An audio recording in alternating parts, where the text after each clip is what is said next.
They say every person has a story, but the hero of this tale is a potato, one who escaped becoming chips by a twist of fate. But did he just survive? No, he returned with a mission. Now listen. One day chaos broke out in a basket of vegetables. Tomato, onion, and Ladyfinger were all in a panic. What happened? Onion asked, rubbing his eyes. Potato is back, Ladyfinger said, her voice trembling. What? The same potato the vegetable seller picked out last week to make chips? Onion gasped.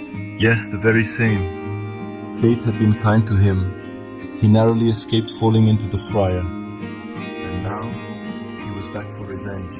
Suddenly, Potato appeared. He was wearing sunglasses, holding a small spoon in one hand, and stood in front of the vegetables like a dramatic hero. You all let me become chips? Now watch. Every single veggie is going into the pot, Potato declared. Tomato quickly jumped in to flatter him. Oh dear Potato brother, it was the seller's plan. We were always your biggest fans. Potato paused, thinking for a moment. Then he spun his spoon dramatically and said, All right, if you're all with me, then let's form a team, the Veggie Army. And so, Potato, Tomato, Onion, and Ladyfinger came up with a plan to sneak out when the seller wasn't looking and return to the fields. The next day, when the vegetable seller opened the basket to display them in his shop, they all helped each other escape and ran straight to the fields.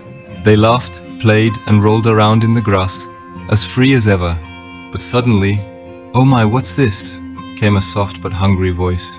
It was an old grandma collecting veggies, potato, tomato, onion, all together. "Is this a dream, or is my old pair of glasses playing tricks on me?" she whispered. "We're free now, Grandma. We're not going back to the cooking pot," said Potato boldly. The old woman smiled kindly. "Oh, my little veggies, what's a stew without you? You're the flavor of life, the joy in every dish. The true meaning of life is to be useful to others."